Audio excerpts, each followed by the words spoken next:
Hi ඉතින් අදත් ඔයාලව මගේ YouTube channel එකට ආදරෙන් පිළිගන්නවා.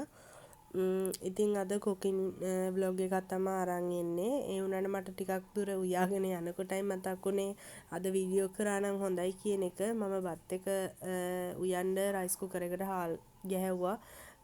චිකන් කරි එකත් හදලා ඉවරයි. මේ බණ්ඩක්ක කරි එකත් තෙල් දාලා තියෙන්නේ බණ්ඩක්ක එක.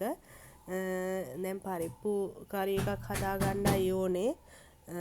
ඒකට පරිප්පු හොඳට හොදලා අරගෙන ඒකට 3-5 කුඩු ලුණු කුඩු කෑලි මිරිස් කුඩු කහ කුඩු සුදු ලුණු කරපිංචා රතු ලුණු පොඩි කුරුඳු කෑල්ලකුත් දාලා පොල් කිරි වලින්ම හොද්ද උයා ගන්නවා.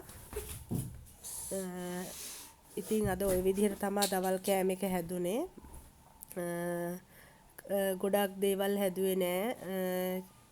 කරිස් 3යි හදලා තියෙන්නේ. ඉතින් ඉක්මනින් හදාගත්තු දවල් කෑම වේලක් තමයි මේ. ඉතින් ඔයාලටත් මගේ YouTube channel එකට එකතු වුණොත් ඉස්සරහටත් මම ගේන කෑම වීඩියෝ ඔයාලට බලන්න පුළුවන්. තාම මගේ channel එකට එකතු වෙලා නැත්නම් ඔයාලා මගේ channel එකට එකතු වෙන්න. ඉස්සරහට ලස්සන වීඩියෝ බලන්න.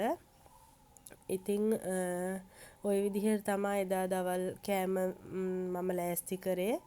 ඉතින් ආයෙමත් ලස්සන වීඩියෝ එකකින් හම්බෙමු. එතකන් මගේ channel එක subscribe කරලා අද වීඩියෝ එක හොඳයි නම් like එකක් දාලා ඔයාලගේ අදහස් comment එකකින් මට ලියන්න.